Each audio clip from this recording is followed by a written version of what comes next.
About a month ago, Lilith announced all new achievements for you to get Iconic Crystal. But what exactly are they? And how many Iconic Crystals can you get? Join me as I break it down.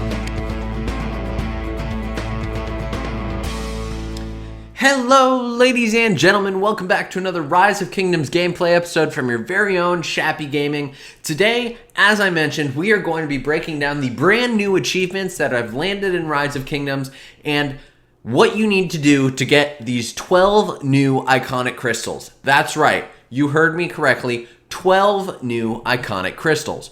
So I'm going to be walking you through the different achievements that we have, but after that, we're actually going to be discussing what should you use these Iconic Crystals on? How else can you get these Iconic Crystals? And is this really fair? Personally, I have some opinions on it. Stick around to the end to find out.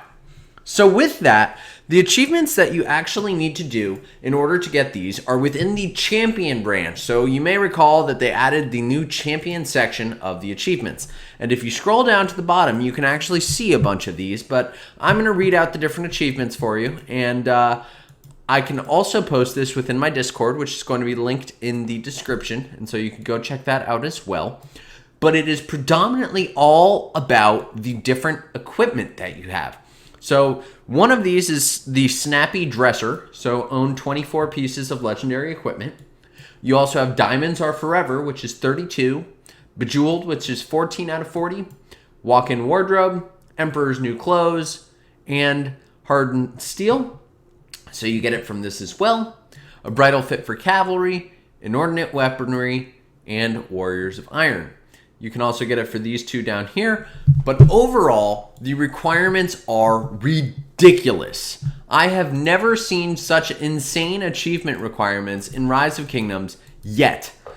But the question is it worth actually doing any of these? So the issue is, if you do decide you're going to go through this and you're going to try and chase these, the cost of legendary equipment is really high.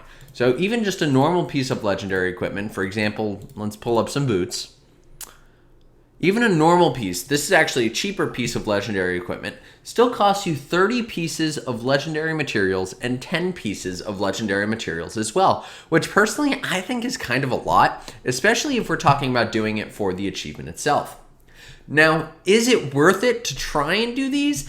I would say if you do them kind of just as a byproduct of you building your normal equipment for your commanders, that's one thing. But if you do it because you're chasing the achievements to try and get these Iconic Crystals, I would personally say it is not worth it for you. And if you do come in here, as you can see, you have your Iconic Crystals, and there are a couple other ways to get them. So the way that you're actually going to be able to get these Iconic Crystals is very simple. You do it through the achievements, which we've already spoken about. As I said, they're in here, the Champion achievements. If you do need to run through those again, they are going to be linked within my Discord, so you can see that as well. But you can also get these Iconic Crystals through the Lost Kingdom. So I believe there are a reward in there. The easiest way is actually going to be the Lost Canyon. So in every KVK, there is an event called the Lost Canyon, in which it's very similar to Sunset Canyon, and you can earn coins, which you can then spend. And I would absolutely recommend that you use those coins on your Iconic Crystals. Now, you can also get them from an event called Artisan's Forge, but we actually have not seen that event back in Rise of Kingdoms since the initial introduction of Iconic Crystals. If you need a refresher on that, I'll link that on the top right side of your screen now, and you can go click through, see what the Artisan's Forge is, and all of my recommendations there. Now, you can kind of buy these as well. So in Crystal Quest, which is the Season of Conquest Heroic Anthem KVK style, you can actually come in and buy a bundle from your mine that is called the Crystal Quest. And as you go through KVK, you complete a number of challenges. It's very similar to Lucerne Scrolls. And when you do hit level 50 of the Crystal Quest, you will get another Iconic Crystal. But overall, these are very hard to come by, which is why Lilith added them to the achievement section. The challenge, though, is that by adding them to the achievement section the way they have, they've made it immensely difficult for your average player to actually be able to get these additional Iconic Crystals. And the problem that this creates is if you are a free-to-play, or if you are a low spender. I'm a low spender in Rise of Kingdoms, and as you can see, I've only owned 14 pieces of legendary equipment. And so if you do find yourself in that situation, you are technically at a disadvantage because the whales, who have, 56 pieces of legendary equipment, have a much higher chance of being able to get these iconic crystals. And if they do get them, there are some pretty nifty buffs that come with. So let's take a look at what some of those buffs actually are and what that means. So for all of your equipment, and we can actually click into here and look at some of mine. For all of your equipment, you have the opportunity to get particular iconic attributes. So infantry base defense +3 for this. And as you can see, depending upon which season you're in, these iconic crystals have more of an impact. I'm assuming the majority of you guys are in Season of Conquest at this point. If not, let me know in the comment section below. But if you are in Season of Conquest, you're going to get the most bang for your buck for this. Now, there are a couple things to note here. You typically do want to go for health. Any equipment that provides health is actually going to be better than defense or attack. As you all know, health is king in Rise of Kingdoms. But what you may not know is that if you do expertise or crit a particular piece of equipment, you can also get an additional buff for your iconic attributes. So as you can see here, the base health boost by simply making something iconic is 3. But because I've also crit this piece of armor, I now get an extra +1, which in many cases makes it worth investing in particular pieces. This is a perfect example. The Eternal Knight, if it's not crit, is 12% defense versus the Kerouac belt, which is 10% health. That's not terribly better.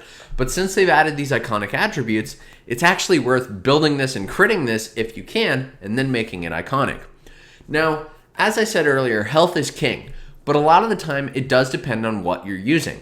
So for infantry, for example, I would also use my iconic crystals for base defense. The only thing I would really not use them for is attack. However, if you have expertise, a piece of legendary armor, and you have an iconic crystal handy, maybe it is worth it. It's the difference between, 4 base health versus, or 4 base attack versus 3 base defense. But let me know in the comment section, which is your preference? Personally, I am a bigger fan of health and defense, and especially if you're going to crit something. Now, you can plan as to when you're getting these iconic crystals. Every time you go into a KVK, if you're a low spender, you're pretty much guaranteed 2. You've got Crystal Quest, and then you have the Lost Canyon. Now, that is probably going to be where you're going to get the most iconic crystals. And to be honest, if you are a low spender, before long, you probably will have all you need. And the reason I say that is creating this legendary equipment can be very expensive, as I said. But if you have the iconic crystals to then use on it, it's even more worth it.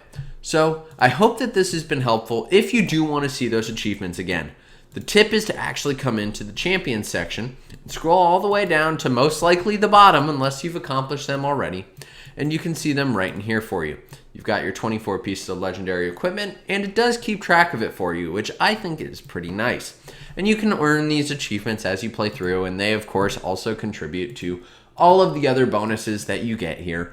But my personal recommendation, do not go chasing these achievements. They're not going to be worth it, especially if you're looking for iconic crystal just to use and just to have.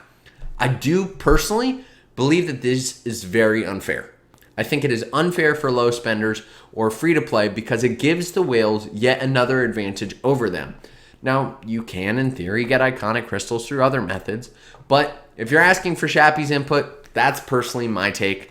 But I hope this has been helpful. I've told you what you should use your iconic crystals on, how to get them, and overall, whether I think these achievements are worth it. Now, if you do want to see that list again, that is linked in the community Discord within the description. I hope that you've enjoyed it. If you have, hit that subscribe button right over there, bottom right-hand corner, and hit the bell so you get notified when new episodes come out. Thank you. Shappy out.